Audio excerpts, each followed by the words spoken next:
Estamos de retorno en Referente Jurídico. Estamos conversando con el doctor José Luis Pérez Guadalupe sobre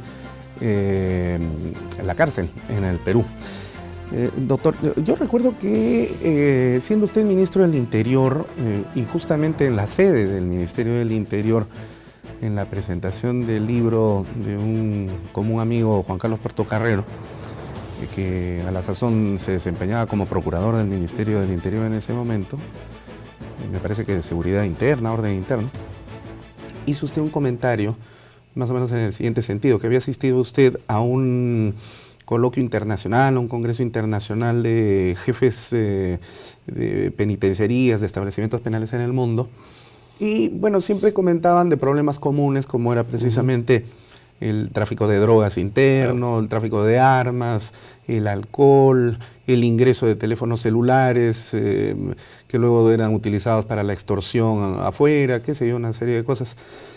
Y recordaba usted que estaba el jefe penitenciario de la República Popular China y que había señalado de que él había llegado a resolver ese problema, porque en China no existía ese problema. Y todos ustedes preguntaron, pero ¿cuál es la panacea? ¿Cuál es la receta? Y él respondió diciendo, bueno, sencillo, en la puerta de todas las cárceles dice prohíbe el ingreso de teléfonos celulares. Así de simple. Y claro, la República Popular China, primero que tiene otra cultura y segundo que quien la viola probablemente se hace merecedor de la pena de muerte. Así que la cosa es muy, muy difícil. Eso no se puede hacer acá en el Perú. Lo cierto es que a pesar de las sanciones que se puedan introducir y las amenazas de la represión legítima y legal del sistema jurídico del Perú contra quienes infrinjan estas normas, se sigue traficando con la droga, hay agentes penitenciarios, policías que se prestan para estos hechos, se introducen teléfonos celulares, no funcionan todos los bloqueadores telefónicos como se esperaría, o se prenden a una hora determinada y luego se apagan por la noche cuando ya se han ido los fiscales y las autoridades, y en ellos se prestan otras autoridades penitenciarias. Hay problemas. ¿Cuáles son esos principales problemas que se reportan permanentemente en las cárceles del Perú? A ver, en las cárceles más modernas, con más presupuesto, con más vigilancia, con mejor infraestructura, como pueden ser las cárceles norteamericanas, que es un modelo muy distinto al nuestro, el latinoamericano en general, no han podido evitar el ingreso de drogas, ni el ingreso de cosas prohibidas. Eso es imposible, pues definitivamente. Imposible. Pero sí se puede minimizar. Exacto, pero mira, al punto que, y esta era una tendencia desde hace algunos años, estaban evitando las visitas de familiares y visitas del contacto, porque era prácticamente imposible poder controlar el ingreso de todas las visitas y que no introduzcan cosas indebidas. Y se estaban más bien posicionando la idea de la videovisita. Ya. O sea, ya no era físico, sino a través tipo Skype, videovisita. Entonces tú tenías tu encuentro tal día, 2 horas que tú podías hablar con tu familia y ya no tenían que venir. O sea, estaban imponiendo ese sistema, claro, para no decir que le impides el contacto con tu familia, para no perder el contacto familiar, pero evitar que ingresen a la cárcel. Mira ese extremo. Perdóname, acá nada más un paréntesis. Sí. Algunos paranoicos de la defensa de los derechos humanos podrían decir de que esta es una limitación a los derechos fundamentales de los presos, no tener contacto físico, un abrazo con sus familiares. ¿Qué se les podría decir a esas personas? Porque a mí me parece genial esa idea, pero yo creo que eso siempre viene esa contraparte, ¿no? Mira, yo creo que es que una cosa es los penales de Estados Unidos y otra cosa es los penales de América Latina. Haz eso acá, olvídate, te revientan Urigancho. Claro. Porque es imposible, para ellos es el día de visita, es sagrado. Y todos los penales latinoamericanos, por ejemplo, en Paraguay nos contaban que los días de visita eran picnics en Paraguay, o sea, se iban ahí al campo dentro del penal y con la familia, y yo lo he visto también en penales de Chile, que he estado 2 años ahí investigando. El contacto, el face to face, no la puedes evitar, puedes restringir, pero no evitar, porque eso es lo que le da su cuota de humanidad a los internos en nuestros sistemas. Ahora, para ciertos tipos de internos, a ver, estoy pensando en los Bien, Chayapalca nosotros teníamos 120 internos nada más. Es un penal para 190, no es más. La gente dice Chayapalca. Y como yo decía, para llegar a Chayapalca, oye, te cuesta tu trabajo. O sea, el interno que quiere llegar a Chayapalca tiene que concursar con otros 85.000 presos. Entonces, si llegas a Chayapalca es porque en verdad el interno a puro pulso se la ha ganado. Yeah. O sea, tú entras al sistema y nadie te va a trasladar a Chayapalca, sino que entras a otro penal, pero eres, ¿entiendes? Tan buen interno que te has ganado, mira, la tinca y vas a Chayapalca. ¿Y qué tiene Chayapalca que sea codiciada por los Digo codiciada en sentido irónico, claro, en el sentido irónico. Porque una cosa es la peligrosidad delictiva y otra cosa es la peligrosidad penitenciaria. Puedes tener afuera a un asesino que adentro es un caballerito. Entonces, ¿es peligrosidad delictiva? Sí, mira, un asesino. Pero adentro, como dicen, se come su cana, se sombrea. Yeah. No hace ningún problema. Entonces, está ahí. Pero puedes tener un choro de esquina, un que ha robado celulares, pero que dentro es un problema, trata de fugarse, le ha pegado a otros internos, ha cuchillado al otro. Entonces, eso es lo que nosotros trasladamos. O dentro, que es otro tipo de peligrosidad, está dirigiendo alguna cosa ilegal, es los teléfonos celulares, está mandando desde dentro a toda su banda, entonces se le traslada. Por eso digo, pero incluso Chayapalca, de acuerdo que era una cosa mínima, para ese tipo de internos especiales hay cierto tipo de restricciones, pero solamente para eso. O sea, no es generalizable las restricciones que hay. ¿A qué altura está Chayapalca? Eso es lo que nunca encontré consenso. Decían entre 2.250, otros decían 2.800. Más o menos era promedio que encontramos, más o menos razonable, unos 4.450 metros de altura. Pero en cualquier caso no era un sitio, digamos, inhabitable, donde solo crece el licho, como dijeron alguna vez, ¿no? Verdad que solo crece el licho. ¿Para qué vamos a mentir? El tema de Chayapalca, ojo, no es la altura. Es la distancia de los familiares. Yeah. Es la distancia del centro poblado más que es Puno, que está a 6 horas de Puno. Una cosa es estar a 6 horas de Puno, otra cosa es estar a 6 horas de Lima, como es el penal que nosotros construimos, y eso me consta desde el terreno, planificación, licencia social, trabajar con las comunidades de Cochamarca, y pudimos hacer y construir, y ahora tienes un penal súper moderno, pero que está a media hora de Cerro Pasco. Ya. Yeah. O sea, los familiares pueden ir. Estás a media hora en la ciudad, pero es la misma altura. Cerro Pasco también está a 4.400 me parece. Y de acuerdo. Entonces, no es el tema de la altura, sino es el tema de la distancia de los internos que están ahí y la poca accesibilidad de sus familiares. O sea, el castigo más grande que le puedes dar a una persona es la famosa lanchada. Entonces, porque los trasladas y los aíslas de eso. Pero ya digo, en el sistema, en el INPE no es un sistema perverso que a propósito lo vas a desligar, al contrario, Claro. si parte de la rehabilitación es el contacto familiar. Claro. Y hay que estar en una situación grave para irse ahí exactamente, a ese lugar. Mucha gente pasa del Urigancho, después a Castro Castro, después de Castro Castro pasan con uno, y si sigue siendo, mira, ya, o sea, ya digo, te ganaste la tinca, hermano, o sea, lo has conseguido, ¿entiendes? Bienvenido a Chayapalca. Te Claro. digo, se lo ganan a puro pulso, se lo ganan a puro pulso.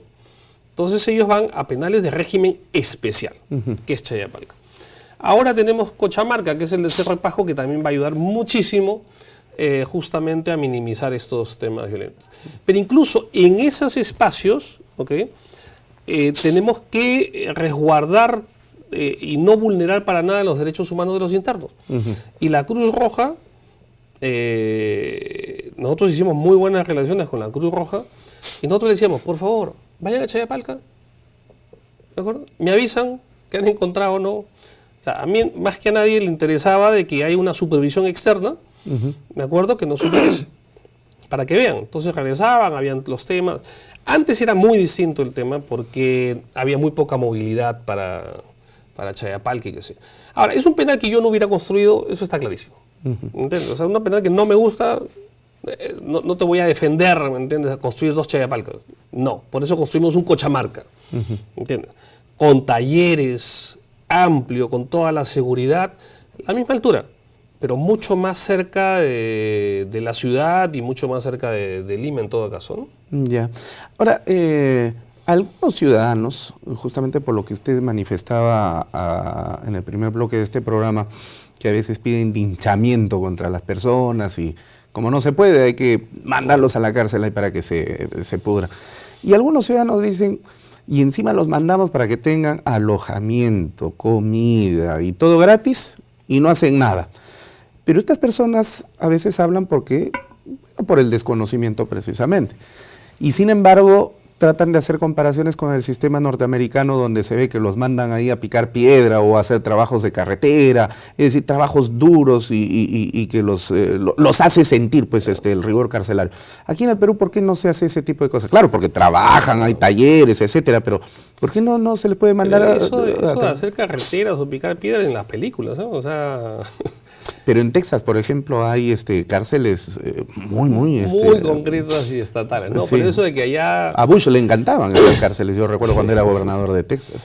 Que es más represivo, Texas también hay pena de muerte, ¿no? Además. Entonces, a ver, lo que hay que hacer es... la pregunta fundamental es ¿para qué es la cárcel? Y en segundo lugar, el 98 o 99% de los presos van a salir. La pregunta es ¿cómo va a salir? O ¿cómo quieres que salga? Entonces tú lo que tienes que darles posibilidades de que no empeore. La madre de todos los problemas penitenciarios es el hacinamiento. O sea, si tú tienes hacinamiento es mucho más difícil gestionar. Entonces, el problema que tenemos ahorita, te pongo a ver en cifras concretamente. En los 5 últimos años, en el gobierno anterior, construimos 10.000 plazas nuevas. 10.000. Que es más de lo que se construyó en los 20 años anteriores. Ya. O sea, el gobierno anterior hizo su tarea en cuanto a ampliación de capacidad de albergue, sí señor. Más que los últimos 20 años, con eso te digo todo. 10.000 plazas nuevas. Entonces estamos hablando desde el gobierno de Fujimori. Sí, el gobierno de Fujimori construyó 14. Y a dedo.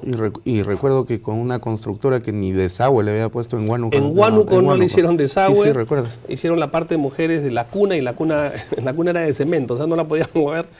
Y cosas, digamos, de por sí. Y cuando terminó el gobierno de Fujimori se comenzó a chequear las licitaciones, porque eran a dedo, no había licitaciones, casualmente se incendió el Departamento de Infraestructura del INPE, entonces desapareció todo, curiosamente. Curiosamente. Bueno, entonces a lo que voy es, si bien se construyeron 10.000 plazas nuevas, ¿cuántos internos entraron nuevos en esos 5 años?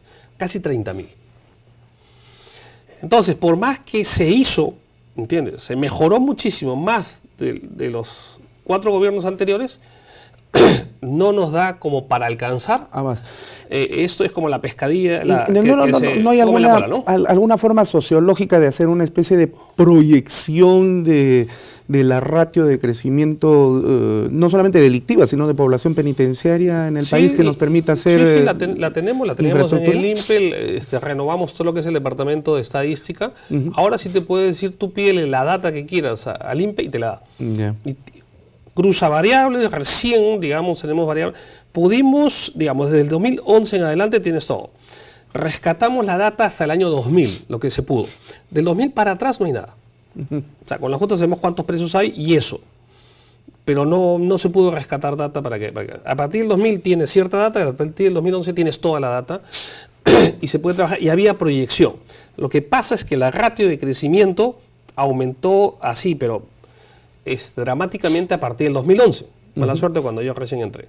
Y el INPE no determina quiénes entran, quiénes salen, ni cuánto tiempo se quedan. Por supuesto. Entonces, aquí por ejemplo tenemos, en el año 2000 teníamos 27.000 presos. Ahora tenemos más de 85.000. El triple en 17 años. Poco más de un estadio nacional. Poco más de un estadio nacional, o estadio nacional y medio si quieres. Claro. O junta, te iba a decir el de la Alianza Lima que lo quiere comprar el Pastor Santana, que después hablaremos. Pero bueno. Pero mira lo que voy es. Antes había 1.000 presos por millón de habitantes en el año 2000. Ahora tenemos casi 3.000 presos por millón de habitantes. Mira cómo ha cambiado la ratio. O sea, casi se ha triplicado la tasa. Y eso va en aumento. En parte por los, digamos, en toda América Latina ha aumentado. O sea, en América Latina hemos pasado el año 2000 a tener 600.000 presos, ahora hay 1.400.000 presos en América Latina. Y en todos los países ha aumentado. Y en todos los países ha aumentado el hacinamiento. Eso no es un fenómeno solamente peruano, sino continental. Claro. Y ahí se junta el populismo penal. Y cuando se junta el populismo penal con el populismo político, tenemos las propuestas de pena de muerte para los violadores de menores, por ejemplo.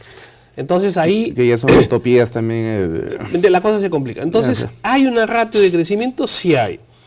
Pero tú no podrías construir, digamos, y llegar a alcanzar todo el crecimiento, porque tendrías que dejar de construir hospitales o colegios, digo, por más que en el gobierno anterior sí se hizo y se cumplió el plan de 10.000 plazas, y lo que nos costó hacerlo, pero se hizo en el año 2014, por ejemplo, en ejecución presupuestal, en inversión llegamos al 100%. Sí. Pero con cumplimiento de metas. Es decir, no compramos otra cosa ni le dimos el plata a otro. No, con cumplimiento de metas llegamos al 100%. Felicitaciones. Histórico. ¿Ok? Y en el Ministerio del Interior llegamos al 87% en el 2015. Bueno, eso sí es histórico, considerando de que ese ministerio es el de menos ejecución histórica. Y ahora están, creo que en 18%. Bueno, no sé si llegarán al 50% al fin de año. Impresionante. Bueno. Vamos a hacer entonces la última pausa para continuar en el programa. Entonces, no se vayan, regresamos con José Luis Pérez Guadalupe en Referente Jurídico.